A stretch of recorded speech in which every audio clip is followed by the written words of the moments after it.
다음에 이제 캠에 대해서 한번 설명을 좀 드리도록 하겠습니다. 자, MC 캠인. 자, 이거는 캠 동기입니다. 전자캠이라고 하는데요. 캠 동기.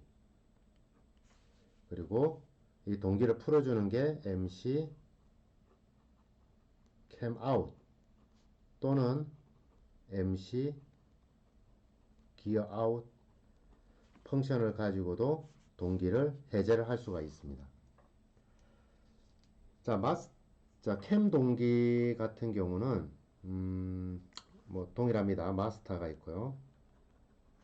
자, 마스터는 엔코더가 될 수가 있겠죠. 엔코더 또는 이제 다른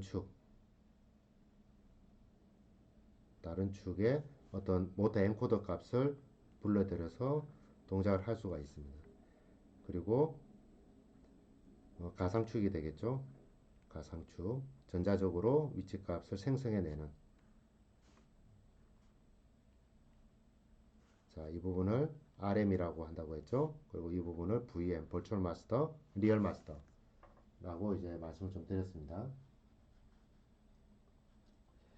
자, 그러면 이제 캠인 같은 경우에는 지금 펑션 블록 보시면 굉장히 인수들이 참 많습니다. 이 뭐 속도 동기보다는 위상 동기가 좀 더 많고, 위상 동기보다는 캠 동기가 훨씬 인수들이 많습니다. 자, 이러한 인수들이 왜 필요한지에 대해서 좀 설명을 좀 드리도록 하겠습니다. 일단 캠 동기 같은 경우에는 보통 캠이라는 말을 많이 들어보셨죠. 이런 형상. 그림을 여기다 그릴까요? 예를 들자면 이러한 형태의 어떤 기구적인 캠이 있다고 가정을 했을 때 여기 중심점이고요. 자, 이 점을 기준으로 이렇게 회전을 하게 되면은 여기에 어떤 봉이 있고 이 봉이 스프링으로 눌려져 있다고 가정을 하면은 이 회전하는 것에 따라서 프로파일이 형성이 되겠죠. 이런 식으로 회전하는 것에 대해서 들락날락 회전하는 것에 따라서 이제 위치가 좀 달라지겠죠. 그것을 포지션으로 끌어냅니다. 잡아냅니다.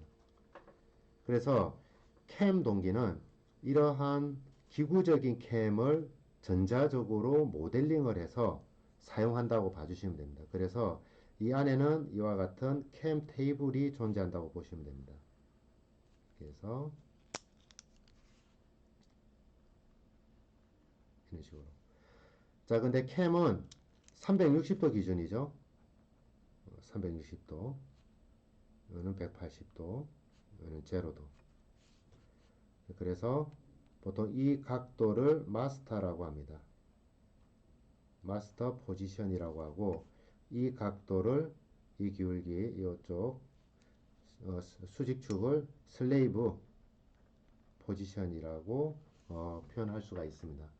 자, 이러한 기구적인 캠에 대해서 움직임을 그대로 모델링을 하는데, 그 모델링을 분해능을 뭐 좀 고가의 제품들은 뭐 1024 포인트 1024개의 점을 찍어서 이런 데이터를 만들어낸다고 보시면 될 것 같고요. 좀 저가형 뭐 이런 것 같은 경우는 한 뭐 500개 포인트의 캠 테이블을 가지고 있다고 보시면 됩니다. 자, 이러한 것들도 결과적으로는 이러한 캠을 여러 개를 만들어서 사용하실 수가 있습니다. 각각의 형태대로 해서. 자, 그러다 보니까 속도 동기랑 위상 동기와 다르게 어떤 마스터 캠 테이블에 어떤 입력을 받을 건지 또는 캠 테이블의 출력을 어떻게 받을 건지에 대한 어떤 파라메타가 전달이 돼줘야 됩니다. 그러다 보니까 이와 같이 많은 어떤 인수들이 존재하게 되고요. 거기에 플러스로 스케일이라는 게 존재하게 됩니다. 자, 다시 한번 좀 살펴보도록 하겠습니다.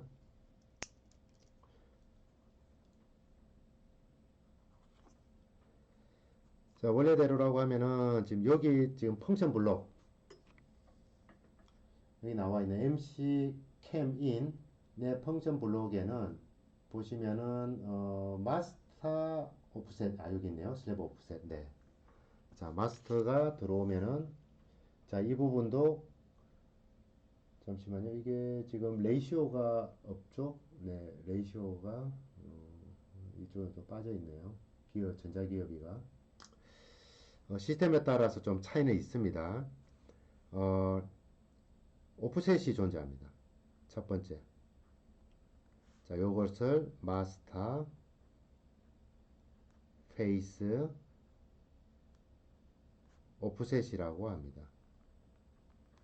자, 여기서는 그냥 마스터 오프셋이라고 표현을 해놨죠.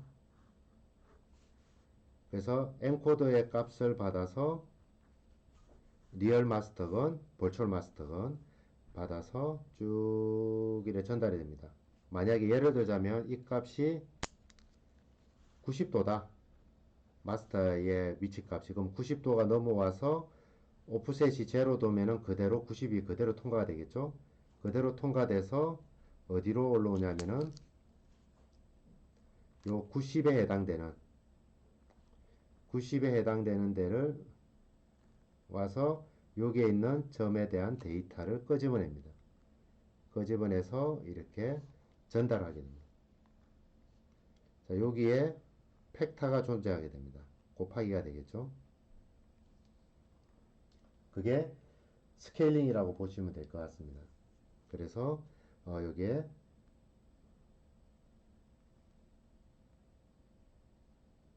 스케일링이 내부적으로 있다고 봐주시면 될 것 같고요. 그리고 여기서 추출된 데이터를 끄집어내서 이 밖으로 나옵니다. 밖으로 나오면 여기에 또 오프셋이 존재합니다. 자, 얘는 슬레이브 오프셋입니다.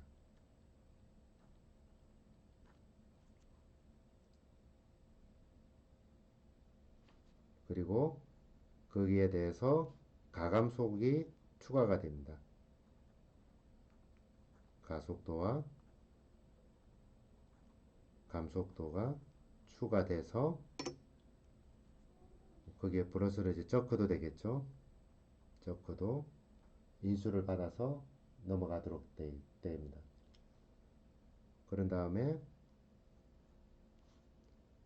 요 뒤에 또 뭐 다른 인수들이 좀 존재하는데 그거는 좀 이따 설명 좀 드리고요. 위치 제어, 그 다음에 속도 제어,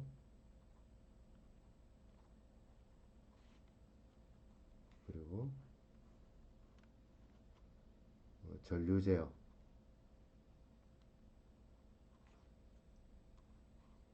다음 마지막으로 모터로 전달이 됩니다.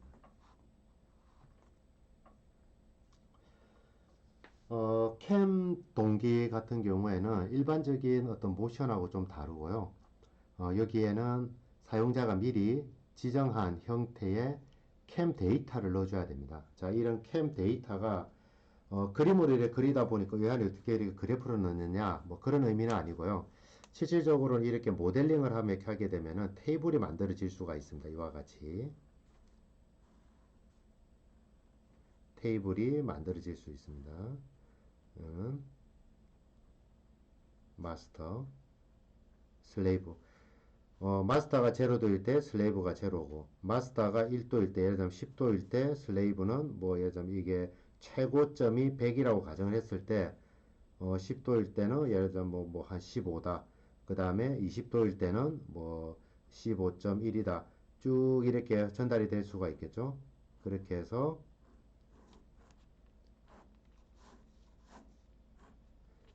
마스터가 359.9999도일 때는 다시 제로다. 뭐 다시 0으로 내려왔으니까요.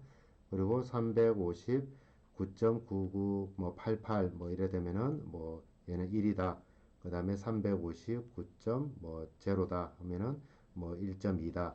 이런 식으로 각각의 포인트에 대한 마스터 몇 도일 때 슬레이브는 얼마다 라는 값을 테이블로 만들어 놨다고 보시면 됩니다. 이 테이블을 다른 말로는 캠 아이디라고 합니다. 캠 아이디. 그러면 캠 동기를 하기 위해서는 이와 같이 어떤 마스터도 선정해 줘야 되고, 그 마스터에 대한 오프셋도 줘야 되고, 그리고 거기에 적용될 캠에 대한 데이터가 어떤 아이디를 가지느냐, 1번이냐, 2번이냐, 3번이냐, 그러한 이제 캠 아이디, 이런 인수도 넣어줘야 되고요. 또 거기에 따라서 마스터에 대한 포지션, 슬래브에 대한 포지션, 그리고 스케일링, 그리고 이제 오프셋, 그리고 이제 추종할 때 가감속과 저크, 그리고 속도, 뭐, 요까지, 네, 이와 같이 구성이 됩니다.